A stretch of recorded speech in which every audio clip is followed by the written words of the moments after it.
Welcome back. વિરામ બાદ વાત કરીએ સ્થાનિક સ્વરાજની ચૂંટણીના જંગ વિશે। જી હા, સ્થાનિક સ્વરાજની ચૂંટણીની જાહેરાત થતા મંત્રી બચુ ખાબડે ભાજપની જીતનો આશાવાદ વ્યક્ત કર્યો છે। મોદી સરકારના રાજમાં પ્રજા હંમેશા ભાજપ સાથે, સ્થાનિક સ્વરાજની ચૂંટણીમાં ભાજપની જીત નિશ્ચિત છે તેવો બચુ ખાબડે આશાવાદ વ્યક્ત કર્યો છે। ગુજરાતમાં કરેલા વિકાસનું ફળ મળશે।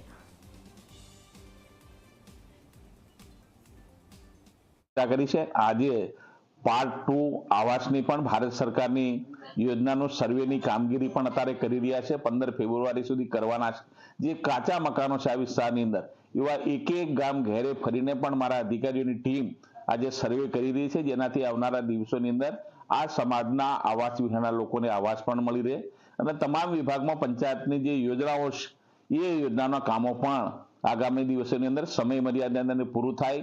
આવનારા બજેટની અંદર પણ બાકી ખૂટતી કડીઓના કામોનો પણ એની અંદર સમાવેશ કરીને આ જિલ્લાનો સામૂહિક વિકાસ થાય એવી અમારી રાજ્ય સરકારની નેમ અને રાજ્યના મુખ્યમંત્રી ભૂપેન્દ્રભાઈ પટેલના નેતૃત્વમાં અમારી ચાલતી સરકારના માધ્યમથી પંચાયત મંત્રી તરીકે મેં લગભગ આ અમારો ચોથો જિલ્લો હશે। સમગ્ર તમામ જિલ્લાઓની અંદર અમારા ચૂંટાયેલા અને સરકારના પ્રતિનિધિ સાથે મળીને જિલ્લાનો વિકાસ એના માટેનું અમારું આ વિઝન છે।